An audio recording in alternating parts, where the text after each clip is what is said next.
Oi, gente, tudo bem? Aqui é o professor Rossoni e vamos discutir rapidinho sobre a lista de medicamentos essenciais da OMS. O que eu gostaria que vocês tivessem em mente, essa lista, ela trata-se da Organização Mundial da Saúde e ela vai ser indicada, né, para países e órgãos governamentais em geral, prefeituras, estados, para que todo mundo tenha pelo menos uma noção dos medicamentos essenciais, né? Então, deixa eu dar alguma coisa bem básica sobre isso. Por exemplo, ela indica os medicamentos essenciais que todo sistema de saúde deveria ter.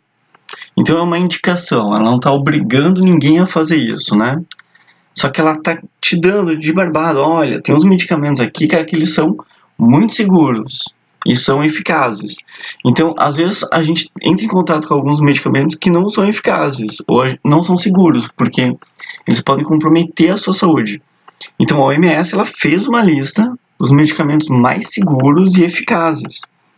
E aí ela dividiu isso por grupos, né? Os que curam a dor, os anti-inflamatórios, os que abaixam a febre, câncer. Então, vários medicamentos, né, que são muito seguros e eficazes nisso. E aí, mais de 150 países, né, num total de 176, se eu não me engano, já criaram suas listas de remédios essenciais com base nessa lista de medicamentos da OMS, né? No Brasil, ele fez uma lista também, existe essa lista do governo brasileiro, e existe a lista também estadual, e também existem as listas municipais, né? O nome das listas municipais, se eu não me engano, é REMUME, que é Relação Municipal de Medicamentos. Então, algumas são criadas com base nisso, né? E é legal ter essa relação porque, olha só, por exemplo, eu vou dar um exemplo aqui, eu não sei se isso acontece ou não, mas é um exemplo bem trivial que a gente poderia prestar atenção, né? Então, por exemplo, que aqui temos uma prefeitura e essa prefeitura, ela simplesmente ela tem a opção de comprar um remédio que ele é muito seguro e eficaz, por exemplo, que é o AS, né? Então, o AS, o ácido acetil salicílico, ele consta na lista. Então, a prefeitura, ela paga um valor X, né, para ter esse remédio, e o remédio, ele vem para a prefeitura para poder tratar as pessoas, né, de forma geral. Então, essa é uma relação, né, que a gente espera dos órgãos competentes, né, mas pode existir um outro medicamento aqui que eu vou chutar, sei lá, BBS, né? Não sei se tem esse medicamento ou não. Então, existe uma outra empresa aqui que fabrica em vez do AS o BBS. E esse BBS fornece um medicamento que vai ter a mesma ação do AS, só que a prefeitura paga para esse medicamento, por exemplo, que não consta na lista da Organização Mundial da Saúde, né? Por exemplo, 3 vezes mais, né? Então, seria um caso interessante analisar, né? Por que será que um órgão público, né, está pagando 3 vezes mais para um medicamento que não é o mais seguro, o mais eficaz, conforme a Organização Mundial da Saúde, enquanto que poderia ter pego pela um terço do preço, né, o remédio que consta na lista, né? Eu acho que essa relação também vale para os médicos, né? Por exemplo, porque o teu médico, ele vai indicar um medicamento para você, né? Que vai custar, por exemplo, 3 vezes mais do que um outro medicamento, né? Isso vale para anestesia, vale para câncer, vale para AIDS. Então, é uma relação interessante, né? De você saber. Então, eu só estou divulgando essa lista por todo o YouTube, porque eu vi vídeos no YouTube e fiquei procurando bastante, não achei nenhum vídeo que trata sobre isso, né? Detalhes importantes é que essa lista ela não é, por exemplo, obsoleta, né? Ela foi criada há muitos anos atrás e ela é atualizada de 2 em 2 anos. E a atual, que é a de 2019, já consta com mais de 400 medicamentos, só para você ter uma ideia. E o link vai estar na descrição do vídeo por motivos óbvios, né? Porque eu quero que todo mundo tenha acesso a essa lista. Então, eu vou colocar aqui um link que tu vai baixar o PDF dessa lista com os remédios atualizados em 2019 mesmo, tá? Desse ano. Só que ela vai estar em inglês, então como você pode não entender algumas coisas em inglês, eu resolvi também botar um outro link em português, só que daí não é o PDF original, né, da Organização Mundial da Saúde, mas ele tem muitos, eu não vi se tem todos, se falta algum ou não, tá? Mas ele tem muito dos remédios que tem na lista, só que é uma página daí da Wikipédia em português, se tu quiser ver quais são esses remédios essenciais, tá? Então, claro que eu não vou falar aqui dos 400 remédios, né? Se eu falasse, por exemplo, de 40 remédios aqui, eu estaria falando de 10%, mas mesmo assim, cara, imagina um vídeo falando de 40 remédios. Então eu escolhi 10. São 10 assim que a gente tem contato muito frequente, né? São 10 que caem no vestibular, então eu vou falar em torno mais ou menos de uns 2,5%, 2% dos remédios que fazem parte dessa lista. E se você quiser a lista inteira, vai ter os links aqui na descrição do vídeo, né? Só baixa ali e faz as comparações e análises com o que você quiser, porque informação nunca é demais. Então, olha só, vou começar com a efedrina. A efedrina ela não é um anestésico local, né? Que, ao meu ver, eu já tinha reparado que ela consta na lista dos anestésicos locais, né? E eu fui dar uma olhada por que ela consta no anestésico local, não sendo anestésico local, é que ela é usada na prevenção da baixa pressão arterial, associada à anestesia espinhal durante uma cesariana, por exemplo, né? Existe uma outra curiosidade da efedrina, é que assim, se a gente tirar esse grupo OH aqui, que é de um álcool, tá? Então, esse álcool aqui, ele tá ligado num carbono secundário, tá? Então, ele é um álcool secundário. Se a gente tirar esse grupo OH daqui, acaba se criando a famosa metanfetamina. A metanfetamina, que é um problema de saúde pública, né? Que é uma droga com crise de abstinência alta, né? Se a gente tirar esse metil aqui da metanfetamina, a gente acaba criando a anfetamina. Então, essa aqui que você está vendo, tá? Imagina sem esses quadrados vermelhos, é a anfetamina. Se eu botar um metil, fica a metanfetamina. E se eu botar mais esse OH, fica a efedrina, que é usado para baixar a pressão, para prevenção de baixar a pressão arterial, né? Outro é a morfina. A morfina é muito famosa, né? Você já deve ter estado falar várias histórias da morfina. Ela é uma medicação pré-operatória e sedação para intervenções a curto prazo, pois consegue aliviar dores extremamente fortes, que é geralmente o que você já deve ter escutado falar, né? Que ela vai aliviar as dores porque ela é um sedativo extremamente forte, né? E o nome, só por curiosidade, é em homenagem a Morfeu, por isso que é morfina, né? Morfeu, que é em homenagem ao deus grego dos sonhos, que provavelmente o cara, se não sonhar, ele vai ficar delirando, né, com a morfina.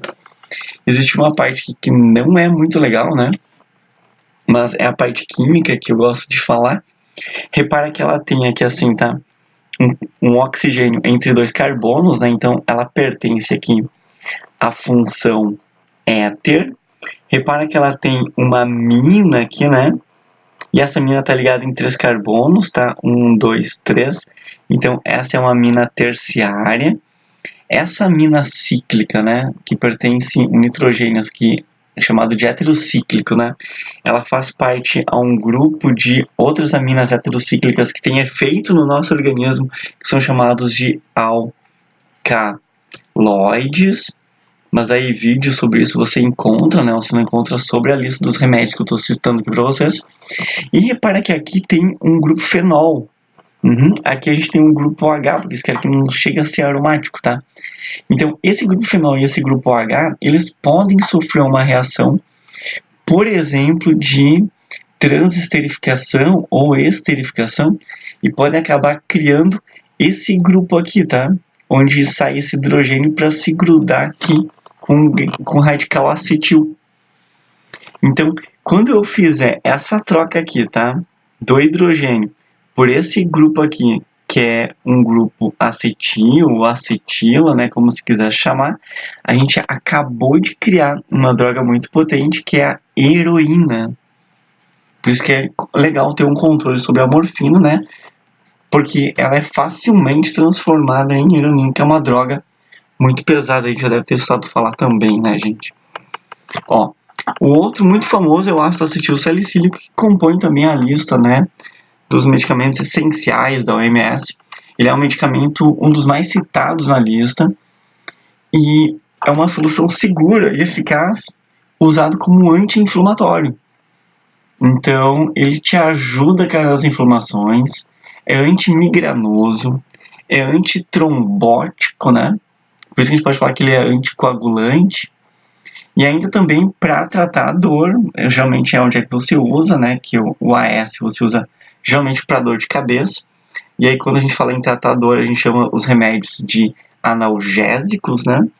E também para tratar a febre, né? Se tiver com febre, você pode tomar o AS, que ele é chamado daí nesse caso de antipirético.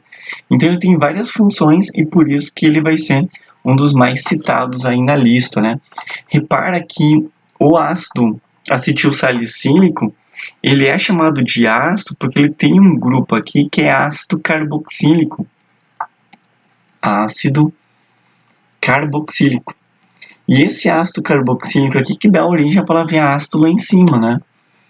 E, originalmente, o ácido acetil, ele foi colocado aqui, né? Esse grupo acetil, porque se eu pegar o ácido salicílico, ele não tem esse grupo aqui.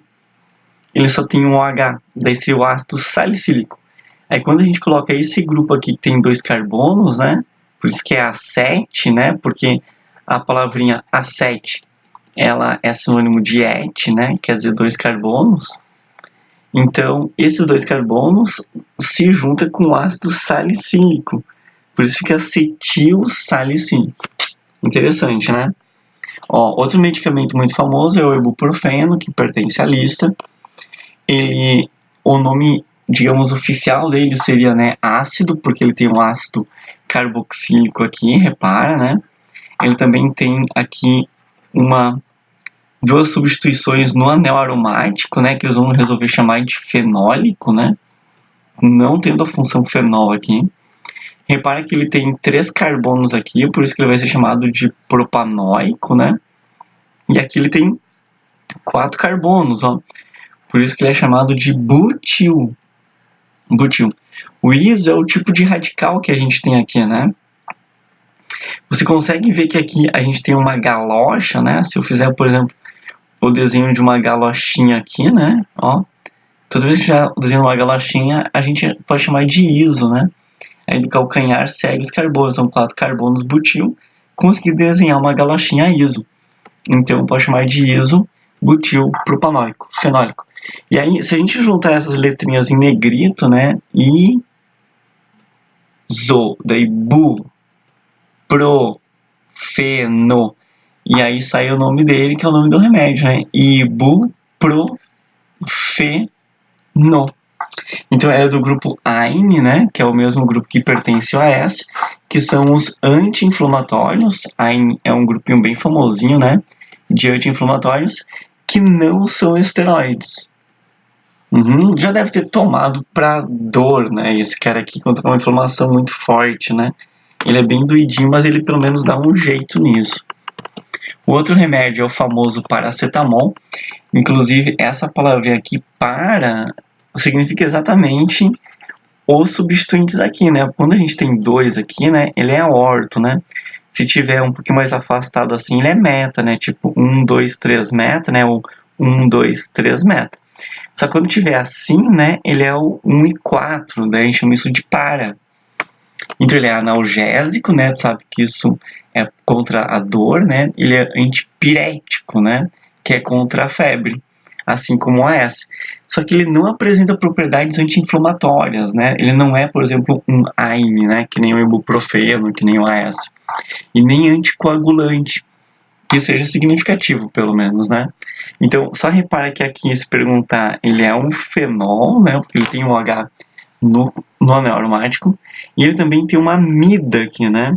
A amida é quando a gente tem um nitrogênio ligado no carbono com a dupla, né? Então, função amida e função fenol, e eles estão nessa posição para, né? Por isso que ele recebe esse nome, né? Também, aqui, como tem 2 carbonos, né? A gente chama ele de acete. E por isso que ele tem esse acete aqui também, tá? Acet. Esse M é a abreviação de acetamida. E ainda como é fenol, recebe um ol, né? Então, paracetamidafenol, que fica paracetamol. Legal, né? Outro é a fluoxetina. Cara, a palavra fluoxetina vem de flúor, porque ela contém o flúor na sua composição. Inclusive, aqui, se tu reparar, a gente tem 3 flúor, né, na sua composição. Então, ao invés de falar fluorcetina, ele fala só fluoxetina. E repara também que aqui a gente tem um éter, né, que é um oxigênio entre 2 carbonos, e aqui a gente tem um nitrogênio entre 2 carbonos também, tá? Como esse nitrogênio não está numa cadeia cíclica, né, a gente não chama de alcaloide. Então isso aqui é uma amina, e é uma amina ligada em 2 carbonos, a gente chama ela de amina secundária. Então essa fluoxetina, ela foi o terceiro antidepressivo mais receitado nos Estados Unidos anos atrás, cara. Imagina um antidepressivo que deu muito sucesso, né? E continua, tanto que ele faz parte da lista dos antidepressivos essenciais, por exemplo, né? Quer dizer que ele é seguro tomar esse antidepressivo e, inclusive, ele é eficaz. Então, ele foi o terceiro mais receituado nos Estados Unidos, ficando apenas atrás da sertralina e do escitalopram. Só que olha só, tem um detalhezinho sobre esses dois que eles não constam na lista do OMS até então. Para quem nunca ouviu falar o nome fluoxetina, tá? O pessoal mais antigo assim, ele era o nome antigo do Prozac. Então ele era vendido como Prozac, né? Hoje em dia, com a divulgação do princípio ativo, né, prevalece o nome fluoxetina muito mais que Prozac. E ela é indicada não só para depressão grave, né, ou moderada, mas também para ansiedade. Ela é usada para transtorno do pânico, transtorno alimentar, toque. Então, realmente, ele é importante figurar nessa lista de remédios, né? A loratadina. Olha só, a loratadina é esse composto gigante aqui, tá? Repara, cara, que tem algumas funções aqui. Essa aqui, ó, quando a gente tem dupla carbono e nitrogênio, tá? Ela não é uma amina, né? O nome correto disso seria imina, porque ela tem dupla com carbono, tá? Essa aqui, ela também não é uma amina, tá? Porque ela tá ligada num carbono com oxigênio. E daí a gente não pode chamar também de amida, porque ela tem esse oxigênio junto aqui. Então, essa função é uma função chamada de uretano, que lembra lá os poliuretano, né, ou derivado da ureia. Porque se tivesse mais um nitrogênio aqui, dela seria a ureia, né, derivada da ureia. Então é uretano. E aqui a gente tem o cloro, que é um haleto, né, um halogênio orgânico. Então essa aqui é a loratadina, tá, para vocês. Só que olha só, antes de falar dela, eu tenho que falar da histamina, para tu poder entender o apelido da loratadina. A histamina é uma amina originada da descarboxilação da histidina, que é um aminoácido. Então, vamos imaginar o seguinte, tá? Imagina que a gente tem aqui uma molécula que ela possui um carbono ligado no ácido carboxílico e possui esse carbono aqui ligado numa amina. Então, ela tem amina e ácido carboxílico. Então, isso aqui é um aminoácido. Aí o que acontece? Ela tem o resto aqui da composição, que é chamado de histidina, tá? Esse aminoácido, porque só muda os aminoácidos, só muda esse R aqui. Aí ocorreu uma descarboxilação. Quer dizer o quê? Essa parte aqui, tá? Foi embora. Então, imagina você tirando essa parte aqui do aminoácido. Vai ficar uma amina. Então, por isso que a gente diz que a histamina é uma amina. Pô, mas olha o nome, né? Histamina, né? É uma amina. Aí o que acontece? Essa histamina, ela é um vasodilatador envolvido em extravasamento do plasma, que acarreta em, atenção agora, ó, vermelhidão, endemas, coceiras e outros sintomas de alergia. Então, se tu já teve alergia, eu sabe o que eu tô falando, né? Começa a dar uma coceira, começa a dar uns endemas, começa a ficar tudo vermelho, pode acabar inchando a ponto de você até correr risco de morte, né? Então, a loratadina, ela é um antihistamínico. Agora que eu já entendi o que é histamina, né? A loratadina é antihistamínico. Isso, o que ela vai fazer? Ela inibe a ação da histamina. Ela não deixa a histamina fazer tudo isso. E por isso que é usado para tratamento de alergias, né? Eu tenho alergia a um tipo de cachorro bem específico, né? Que é o Shih Tzu.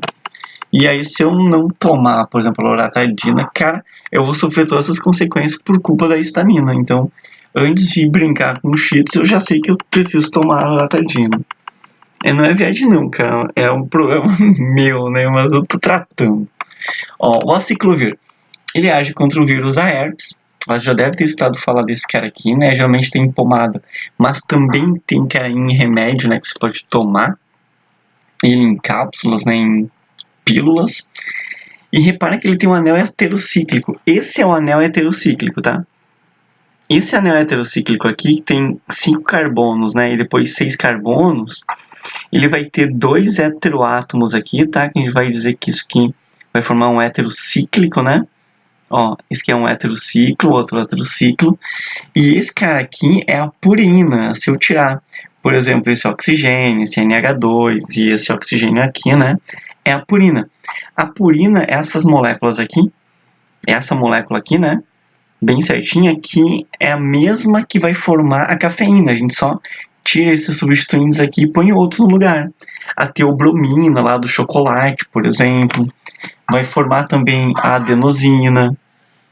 A adenosina é uma purina dessas, né? É uma adenina praticamente grudada numa glicose, numa pentose, né?